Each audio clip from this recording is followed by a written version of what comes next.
लक्षात घ्या की आम्ही सगळे जे आहेत बीजेपीमध्ये. लक्षात घ्या बीजेपी की आम्ही सगळे जे आहेत बीजेपीमध्ये. लक्षात घ्या बीजेपी की आम्ही सगळे जे आहेत बीजेपीमध्ये. मुख्यमंत्र्यांनी सांगितलं की असं काही असतं तर त्यांनी मला नक्कीच ते शेअर केलं असं मला सांगितलं असतं. पण शरद पवार त्याच्यावर असं म्हणतात की जे त्या बैठकीलाच नव्हते, म्हणजे मुख्यमंत्र्यांना समोरून म्हणाले या बैठकीला जे लोक नव्हते त्यांना काय माहिती की नेमकं काय झालं. ठीक आहे, परंतु जर तुम्ही तिथे मी मगाशी सांगितलं पण कृषी प्रदर्शनासाठी आलेली ही सगळी मंडळी होती आणि इथून फक्त अजितदादा होते ते बारामतीचे असल्यामुळे, त्यामुळे आमच्यापैकी इतरांना कोणाला ते जाण्याचा प्रश्नच नव्हता ना. आणि अचानक अशी काहीतरी तिकडे मिटिंग होणार हे कोणाला माहिती होतं. आणि मग असं काही घालायचं असेल तर तिकडचे जसे 7-8-10 माणसं तसे इकडचे 2-4-5 माणसं बसून एकत्रित येत्या काय तो निर्णय घ्यायला पाहिजे आहे आणि मग आपण बोलायला पाहिजे.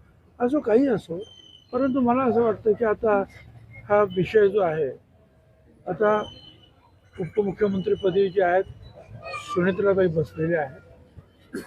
राज्यात एक राज्याचे जे काही प्रमुख जे राज्यकर्ते त्यापैकी ते एक आहे. आता त्या इतरांशी चर्चा करून काय निर्णय घेतील ना. एवढं ताबडतोब सगळं जे बोलण्याचं काही कारण आहे असं काय मला काय वाटत नाही. फक्त मर्जीवरच होणार होतं ना, आणखीन काहीतरी करणार होते, काय होणार. मर्जीवर राहायचं तर काय असेल, मर्जीवर काय करायचं. आणि ते दोन्ही बाजूने संमती झाली. आणि एक लक्षात घ्या की आम्ही सगळे जे आहेत बीजेपीमध्ये, बीजेपी प्रणित सरकारमध्ये आहोत. त्यामुळे NDA मध्येच होता. आता याचं काय करायचं मग. काही वेळेला वर्तमानपत्र येतं की NDAचा आमचा संबंध नाही, आम्ही MD मध्ये जाणार नाही वगैरे वगैरे. मग आम्ही सरकारमध्ये बाहेर पडायचं असं काही ठरलं होतं का.